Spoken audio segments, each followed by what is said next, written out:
Sir దాని గురించి sir చెప్తున్నాడు నాకు సార్ చాలా ఉంది దాని గురించి నేను మాట్లాడతాను అట్లా ఎందుకన్నా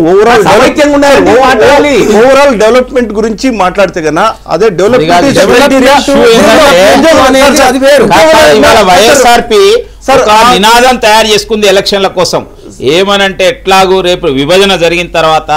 మేము సమైక్యంగా ఉండాలని కోరాము మమ్మల్ని గెలిపించండి ఈ రాష్ట్రాన్ని సమైక్యంగా ఉండే ప్రయత్నం చేస్తామని చెప్పడం కోసం మీరు దానికోసం దానివల్ల సమైక్యవాదం అనేది మాకు సెకండరీ సమైక్యవాదం అనేది మనం తెలుగు జాతి గురించి సమైక్యం అంటున్నాం ఓట్ల కోసం ఆయన లెగసీ మమ్మల్ని గెలిపిస్తారు దాని గురించి మాకు వేరే చింత లేదు కానీ అన్నాడు సార్ చూడండి దాని గురించి నేను చెప్తున్నాను సార్ తెలంగాణలో per capital income is more అట్లా వచ్చుకుంటే కదా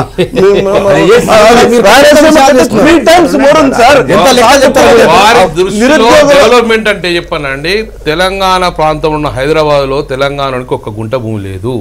కానీ రాయలసీమ ఆంధ్రులకు మాత్రం ఇక్కడ లక్షల ఎకరాల భూములు కూడా ప్రభుత్వ భూములు వాళ్ళ కబ్జాలు ఉన్నాయి అదే డెవలప్మెంట్ వాళ్ళు కోరుతున్నారు ఇప్పుడు ఆ భూములు వదిలిపోవాలంటే చాలా ఇబ్బంది అవుతుంది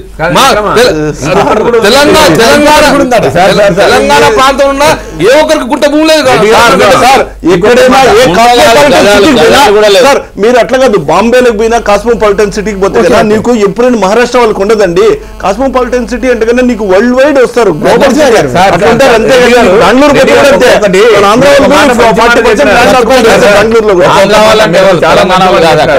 మనం అందరూ మన ద్వారా వినాల్సినటువంటి మిత్రులు కూడా వినాల్సినటువంటి మాట ఏమనంటే పర్ క్యాపిటల్ ఇన్కమ్ హైదరాబాద్ లో చాలా ఎక్కువ ఉంది రెడ్డి ల్యాబ్స్ది రామోజీరావుది ఇంకో ఎల్లారావుది పుల్లారెడ్డిది కలిపి నీకు రిక్షా దొక్కే 26 మంది కలిపి 100 మంది తయారు చేసి వీళ్ళు నలుగురు 196 మంది కలిపి ఇంత ఆదాయం వచ్చింది 100తో భాగారం చేస్తే వీనికి 300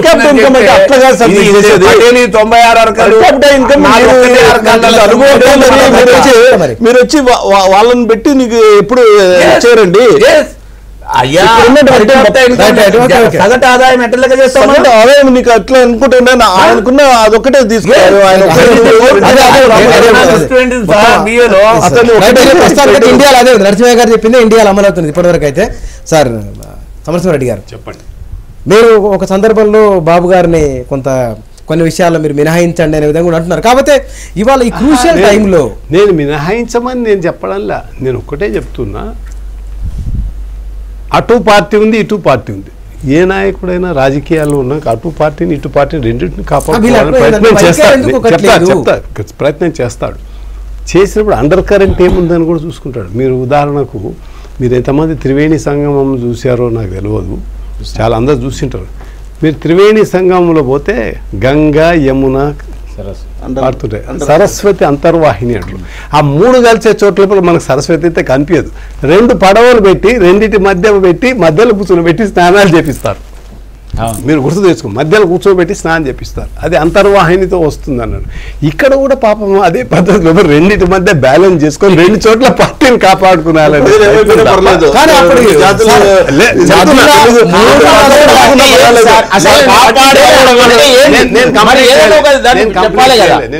పార్టీని కాపాడుకోవడం నాశనం చేస్తారు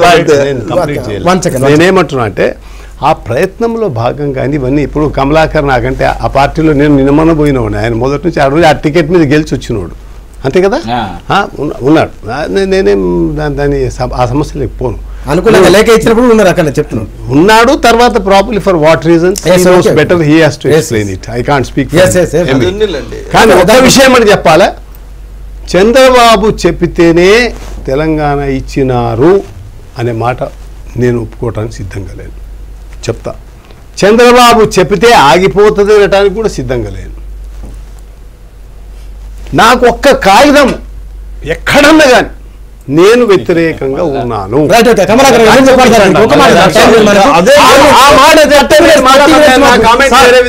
మేము కూడా ఎక్కిపిస్తున్నాం ఒక్కసారి కూడా నోటి నుంచే మేము విభజనకు వ్యతిరేకము తిరుపతిలో చెప్పానండి సార్ కర్నూలులో చెప్పానండి విజయవాడలో చెప్పానండి డిసెంబర్ 9 ప్రకటన తర్వాత డిసెంబర్ 9 ప్రకటన తర్వాత లంచ్ అవర్స్ లో ఏం ప్రెస్ పెట్టారండి నేను విభజనకు వ్యతిరేకము అర్ధరాత్రి ప్రకటిస్తారన్నారు మొన్న కూడా పోయి ఢిల్లీలో పోయి ధర్నా చేశారు అంతకుముందు గుంటూరులో వెళ్ళి ఏం చెప్పారు? ఎన్డీఏ ప్రభుత్వాన్ని నేనే తెలంగాణ ఆపారని చెప్పారు. ఇంకా మీకు వ్యతిరేకం ఏం కలవాలి? గుంటూరులో ఏమన్నారు? బీజేపీకి తెలంగాణ ఇస్తుంటే నేను అడ్డుపడ్డా అని చెప్పారు. ఇంకా వేరే ఏం కావాలి చెప్పండి? బహుశా రాజకీయ పార్టీలు సభ బయట వ్యవహరిస్తున్న తీరే సభ లోపల అది ప్రతిబింబిస్తున్నట్టు మనకు అర్థమవుతున్నది. బహుశా ఇట్లా ఉంటే కనుక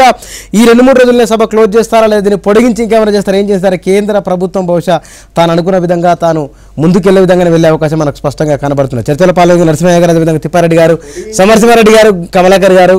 రేవంత్ రెడ్డి గారు అందరికీ ధన్యవాదాలు చర్చలో పాల్గొన్నందుకు. ఇది వాళ్ళ చర్చ. మరో చర్చలో కలుద్దాం. నమస్తే.